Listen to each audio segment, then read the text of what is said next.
ನಮಸ್ಕಾರ, ನಾನು ನಿಮ್ಮ ಡಿಎಂ ಗೌಡ. ರಾಜ್ಯ ರಾಜಕಾರಣದಲ್ಲಿ ತೀವ್ರ ಸಂಚಲನಕ್ಕೆ ಕಾರಣವಾಗಿದ್ದ ಕಾಂತರಾಜ ಆಯೋಗದ ವರದಿಗೆ ಮುಹೂರ್ತ ನಿಗದಿಯಾಯಿತ. ರಾಜ್ಯ ಶಾಶ್ವತ ಹಿಂದುಳಿದ ವರ್ಗಗಳ ಆಯೋಗದ ಕಚೇರಿಯಿಂದ ಮುಖ್ಯಮಂತ್ರಿಗಳ ಕಚೇರಿಗೆ ವರದಿ ಸಲ್ಲಿಕೆಗೆ ಸಮಯ ನಿಗದಿಗಾಗಿ ಮುಖ್ಯಮಂತ್ರಿಗಳ ಸಮಯ ಕೇಳಿದ್ದಾರೆ ಎನ್ನುವ ಸುದ್ದಿ ವಿಧಾನಸೌಧದಿಂದ ಆಚೆ ಬರುತ್ತಿದೆ.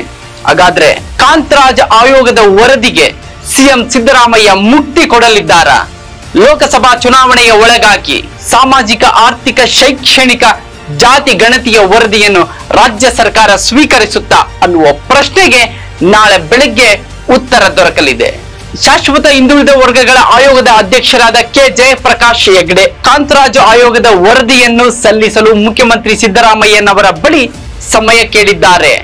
ಹಾಗಾದ್ರೆ ಮುಖ್ಯಮಂತ್ರಿಗಳು ನಾಳೆ ಬೆಳಿಗ್ಗೆ 11 ಗಂಟೆಗೆ ಸಮಯ ನಿಗದಿಪಡಿಸಲಿದ್ದಾರೆ ಎನ್ನುವ ಚರ್ಚೆಯ ನಡುವೆ ಕಾಂತರಾಜು ಆಯೋಗದ ವರದಿಯನ್ನು ಸ್ವೀಕರಿಸಲು ಸರ್ವಸನ್ನದ್ಧವಾಗಿ ಸಿದ್ದರಾಮಯ್ಯನವರು ಸಿದ್ಧರಾಗಿದ್ದಾರೆ ಎನ್ನುವ ಸುದ್ದಿ ಹರಿದಾಡ್ತಾ ಇದೆ. ಪ್ರಬಲ 2 ಸಮುದಾಯಗಳ ತೀವ್ರ ವಿರೋಧದ ನಡುವೆ ಎಲ್ಲೋ ಒಂದು ಕಡೆ ಹಿಂದುಳಿದ, ದಲಿತ, ಎಸ್ಟಿ ಸಮುದಾಯಗಳ ಬಹು ಬೇಡಿಕೆಯ ಕಾಂತರಾಜು ಆಯೋಗದ ವರದಿ ಮೂಲೆ ಸೇರುತ್ತೆ ಎನ್ನುವ ಕುಹಕದ ಮಾತುಗಳ ನಡುವೆ ಆ ಆಯೋಗದ ವರದಿಗೆ ರಾಜ್ಯ ಸರ್ಕಾರ ಮನಸ್ಸು ಮಾಡಿ ಸ್ವೀಕರಿಸುತ್ತಿರುವುದು ಶೋಷಿತ ಸಮುದಾಯಗಳಿಗೆ ಬಹುದೊಡ್ಡ ಸಿಹಿ ಸುದ್ದಿಯಾಗಲಿದೆ.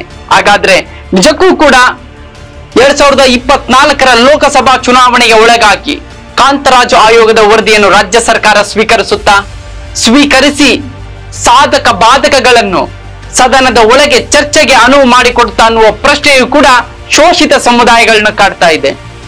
ದೇವರಾಜು ಅರಸು ನಂತರ ಸಿದ್ದರಾಮಯ್ಯನವರು ಅಂದು ದೇವರಾಜ ಅರಸರಿಗೆ LG ಆವನೂರು ಆಯೋಗದ ವರದಿಯನ್ನು ಪ್ರಬಲರು ಯಾವ ರೀತಿಯಲ್ಲಿ ತಡೆದರು, ಸದನದ ಒಳಗೆ ಹರಿದು ಹಾಕಿದರು, ಅದೇ ರೀತಿಯ ಸನ್ನಿವೇಶ ಇಂದು ಸಿದ್ದರಾಮಯ್ಯನವರಿಗೆ ಕಾಡುತ್ತಾ ಎನ್ನುವ ಪ್ರಶ್ನೆಯ ನಡುವೆ ಕಾಂತರಾಜು ಆಯೋಗದ ವರದಿಯಲ್ಲಿ ಅಡಕವಾಗಿರುವ ಶೋಷಿತ, ದಲಿತ, ಹಿಂದುಳಿದ ವರ್ಗಗಳ ಅಂಕಿ ಅಂಶಗಳ ದತ್ತಾಂಶ ರಾಜ್ಯದ ಜನರೆದುರಿಗೆ ತೆರೆದಿಡುತ್ತಾ ಅನ್ನುವ ಪ್ರಶ್ನೆಗೂ ಕೂಡ ನಾಳೆ ಉತ್ತರ ಸಿಗಲಿದೆ. ಹಾಗಾದರೆ ಮುಖ್ಯಮಂತ್ರಿ ಸಿದ್ದರಾಮಯ್ಯನವರು ಕಾಂತರಾಜು ಆಯೋಗದ ವರದಿಯನ್ನು ಸ್ವೀಕರಿಸಲು ಶಾಶ್ವತ ಹಿಂದುಳಿದ ವರ್ಗಗಳ ಆಯೋಗದ ಮುಖ್ಯಸ್ಥ ಕೆ ಜಯಪ್ರಕಾಶ್ ಹೆಗ್ಡೆ ಅವರಿಗೆ ಸಮಯವನ್ನು ಗೊತ್ತುಗೊಳಿಸಿದರ ಅನ್ನುವ ಸುದ್ದಿ ವಿಧಾನಸೌಧದಿಂದ ಆಚೆ ಹರಿದಾಡ್ತಾ ಇದೆ. ಹಾಗಾದ್ರೆ ಎಲ್ಲ ಕುತೂಹಲಗಳಿಗೆ, ಶೋಷಿತ ಸಮುದಾಯಗಳ ಬಹು ದಶಕಗಳ ಹಕ್ಕೊತ್ತಾಯಕ್ಕೆ ಸಿದ್ದರಾಮಯ್ಯನವರು ಲೋಕಸಭಾ ಚುನಾವಣೆಯ ಹೊತ್ತಿನಲ್ಲಿ ಬಹುದೊಡ್ಡ ಆಶಾಭಾವನೆಯ ಭರವಸೆಯನ್ನು ಮೂಡಿಸುತ್ತಾರ ಅನ್ನುವ ಪ್ರಶ್ನೆ